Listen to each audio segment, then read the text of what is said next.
నేటి మన ధ్యానాంశము శక్తిగల వాక్యము. యాకోబు రాసిన పత్రిక 1:19-23. నా ప్రియ సహోదరులారా, మీరు సంగతి ఎరుగుదురు కనుక ప్రతి మనుష్యుడు వినుటకు వేగిరపడేవాడును, మాట్లాడుటకు నిదానించువాడును, కోపించుటకు నిదానించువాడునై ఉండవలను. ఎందుకనగా నరుని కోపము దేవుని నీతిని నెరవేర్చదు. అందుచేత సమస్త కల్మషమును, విర్రవీగుతున్న దుష్టత్వమును మాని లోపల నాటబడి మీ ఆత్మలను రక్షించుటకు శక్తిగల వాక్యమును సాత్వికముతో అంగీకరించుడి. మీరు వినువారు మాత్రమై ఉండి మిమ్మును మీరు మోసపుచ్చుకొనుకుడి. వాక్య ప్రకారము ప్రవర్తించువాడై ఉండుడి. ఎవడైనను వాక్యము వినువాడై ఉండి దాని ప్రకారము ప్రవర్తింపని వాడైతే వాడు అద్దములో తన ముఖమును సహజ ముఖమును చూచుకొను మనుషుని పోలి ఉన్నాడు. వాడు తన్ను చూచుకొని అవతలికి పోయి తానెట్టివాడో వెంటనే మర్చిపోవును కదా. ప్రియులారా, ఇక్కడ వినుటకు వేగిరపడవలను. ఎందుకనగా వినుట వలన విశ్వాసం కలుగును. కాబట్టి వినుటకు మనము వేగిరపడవలను. ఎందువలన? వినుట వలన విశ్వాసము కలుగును కాబట్టి వినుటకు వేగిరపడవలను. మాట్లాడటకు నిదానించవలను. ఎందుకు? విస్తారమైన మాటల్లో దోషం ఉంటుంది కాబట్టి మాట్లాడటానికి నిదానించవలను. కోపించుటకు నిదానులై కోపము దేవుని నీతిని నెరవేర్చదు. కోపించుటకు నిదానించేవారై ఉండాలి. ఎందుకు? కోపం వలన దేవుని నీతిని నెరవేర్చదు. కోపం వలన కష్టం అనేది వస్తుంది. కాబట్టి మత్తయి సువార్త 5:22.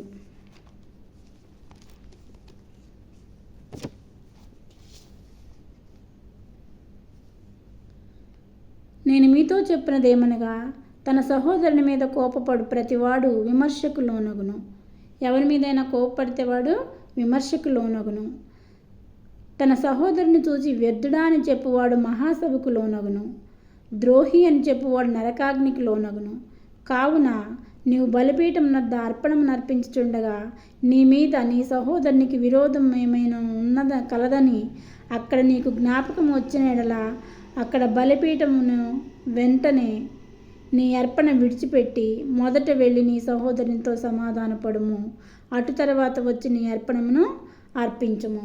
ఇక్కడ కోపం వలన మనకి దేవుని యొక్క నీతిని నెరవేర్చలేము. దేవుని నీతిని నెరవేర్చదు కోపము. కాబట్టి కోపం మన సహోదరుడి మీద కోపం అన్న ఎడల నరకాగ్నిలో పడవేయబడతాం మనం. తన సహోదరునితో కోప్పడు ప్రతివాడు విమర్శకు లోనగును. తన సహోదరుని చూసి వ్యర్థుడా అని చెప్పువాడు మహాసభకు లోనగును. ద్రోహి అని చెప్పువాడు నరకాగ్నికి లోనగును. కాబట్టి మనం సహోదరుల మీద కోప్పడకూడదు. ఎవరి మీద కూడా కోప్పడకూడదు. కోప్పట్టకు నిదానులై ఉండుడి, కోపించుటకు నిదానులై ఉండుడి అని ఇక్కడ వాక్యం మాట్లాడుతుంది. తర్వాత కోపట్టకు దేవుని నీతి నెరవేర్చదు. కాబట్టి మనం ఎవరి మీదైనా కోపంగా ఉన్న ఎడల మనం అర్పణ అర్పించడానికి వెళ్ళినప్పుడు బలిపీఠం దగ్గర జ్ఞాపకం వచ్చినట్లయితే మన అర్పణను బలిపీఠం దగ్గరే వదిలిపెట్టి వారితో వెళ్ళి సమాధానపడి రావాలి. సమాధానపడి వచ్చిన తర్వాతే మన బలిపీఠం దగ్గర అర్పణను అర్పించవాలి. అట్లు కాకుండా మనం ఎవరి మీదైనా కోపం ఉంచుకొని అలాగే అర్పణ అర్పించినట్లయితే అది దేవునికి ఇష్టమైనది కాదు.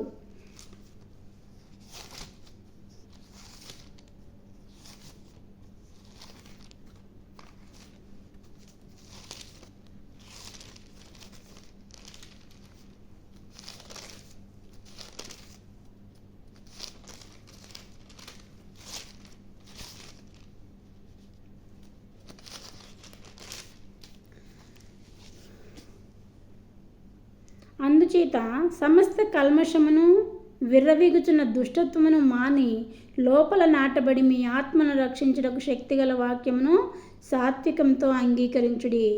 మనకు సమస్త కల్మషమును, విర్రవీగుచున్న దుష్టత్వమును మాని శక్తిగల వాక్యమును సాత్వికముతో అంగీకరించవలను. ఇక్కడ మనము పేతురుకు రాసిన మొదటి పత్రిక 2:1.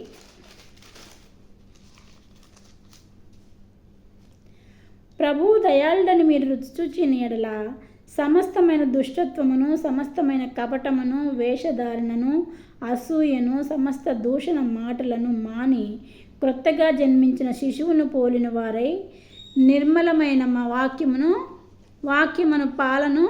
పాల వలన రక్షణ విషయంలో ఎదుగు నిమిత్తము ఆ పాలన అపేక్షించుడి.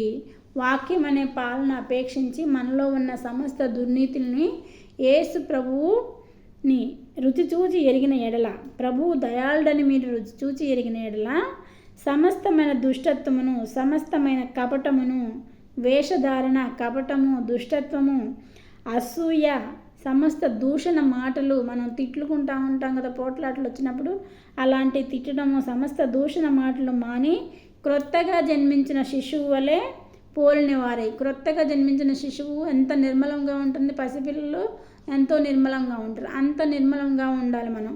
వాక్యమును పాల వలన రక్షణ విషయంలో ఎదుగు నిమిత్తము ఆ పాలను అపేక్షించుడి. మనము సమస్తమైన దుష్టత్వం నుండి బయటికి రావాలంటే ఏం కావాలి మనకి? వాక్యం అనే పాలను మనం ప్రతిదినము అనుదినము అపేక్షించాలి.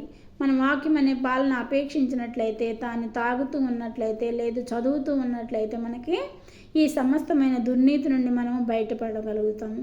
మనం వాక్యం చదవకుండా ఉంటే మనము ఈ దుర్నీతి నుండి బయటపడటం కష్టం. కాబట్టి శక్తిగల వాక్యమును సాత్వికముతో అంగీకరించుడి, ఆత్మలను రక్షించును. ఈ వాక్యం ఏం చేస్తుంది? ఆత్మలను రక్షిస్తుంది. ప్రభువు సమస్తమైన దుష్టత్వము, సమస్తమైన కపటము, వేషధారణ, అసూయ, సమస్త దూషణ మాటలను మాని క్రొత్తగా జన్మించిన నిర్మలమైన హృదయం కలిగిన పసిపాపల వలె మనము ఉండాలి. పసిపిల్లల వలె మన హృదయమును మార్చుకోవాలి. మనం పసిపిల్లల వలె మారాలి. నిర్మలమైన మనసుని కలిగి వాక్యమును పాల వలన రక్షణ విషయంలో ఎదుగు నిమిత్తము ఆ పాలను అపేక్షించుడి. వాక్యం అనే పాలను మనం ప్రతిదినము అనుదినము తాగిన ఎడల మనం ఈ సమస్తమైన దుష్టత్వం నుండి బయటపడి నిర్మలమైన మనసు కలిగి ఉంటాము. ఆత్మను రక్షించు శక్తిగల వాక్యమును సాత్వికముతో అంగీకరించుము. రోమాకు రాసిన మొదటి రోమపత్రిక 1:16.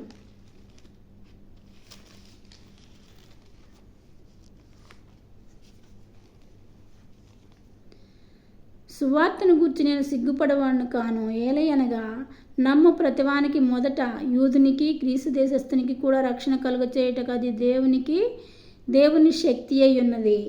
ఇది దేవుని శక్తి అయి ఉన్నది. వాక్యం అనేది, సువార్త అనేది, వాక్యం అనేది దేవుని శక్తి అయి ఉన్నది. కాబట్టి ఈ సువార్త విషయంలో సిగ్గుపడకూడదు. సిగ్గుపడవాడను కాను. ఏలయనగా నమ్ము ప్రతివానికి మొదట యూదునికి, తర్వాత గ్రీసు దేశస్థుడికి, అంటే ప్రతి ఒక్కరికి, ప్రపంచంలో ఉన్న ప్రతి మనుషునికి కూడా ఇది శక్తివంతమైనది, దేవుని శక్తి అయి ఉన్నది, రక్షణ కలుగజేయను. ఈ వాక్యం చదవడం వలన మనకి రక్షణ అనేది కలుగుతుంది. రక్షణ అనేది కలగడానికి మనకు ముందు ఏం కావాలి? రక్షణ అనేది కావాలంటే ముందు వాక్యము వినాలి. వినటం వలన విశ్వాసం కలుగుతుంది. విశ్వాసం వలన రక్షణ అనేది మనం పొందగలుగుతాము. ఈ రక్షణ అనేది ఎలా వస్తుంది? ప్రభు అయిన యేసు నిజమైన దేవుడు అని నోటితో ఒప్పుకుంటే మనకి రక్షణ వస్తుంది. రక్షణ రావాలి అంటే ఈ పాలన మనం అపేక్షించాలి. అనుదినము మనము వాక్యం అనే పాలను అపేక్షించినప్పుడు నిర్మలమైన మనసు కలిగి పసిపాపల వల్లే మన హృదయము మారుతుంది. హెబ్రీలకు రాసిన పత్రిక 4:12.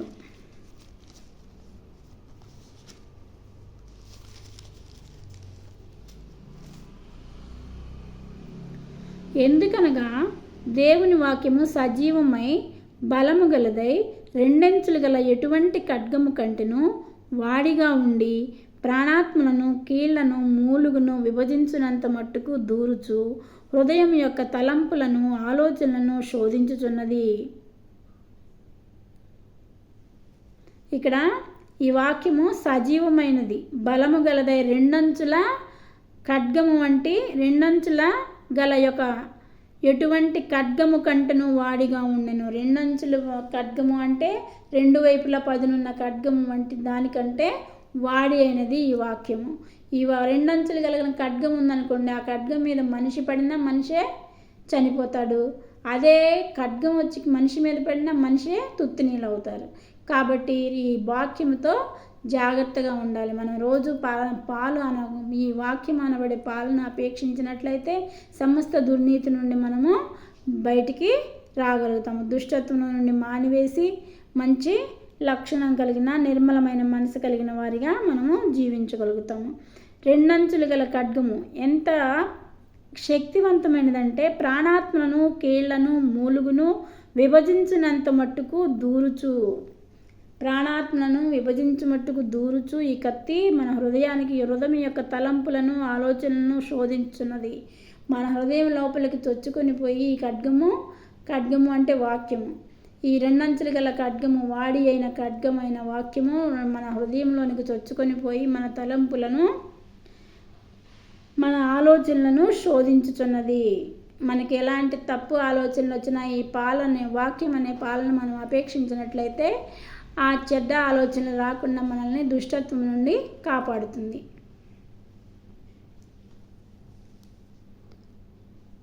మీరు వినువారు మాత్రమే కాక వాక్య ప్రకారం ప్రవర్తించువారై ఉండుడి. మనము రోజు వాక్యం వినువారు మాత్రంగా ఉంటే ప్రయోజనం ఏమీ కూడా ఉండదు. వినువారు మాత్రం కాకుండా వాక్య ప్రకారం ప్రవర్తించువారై ఉండుడి.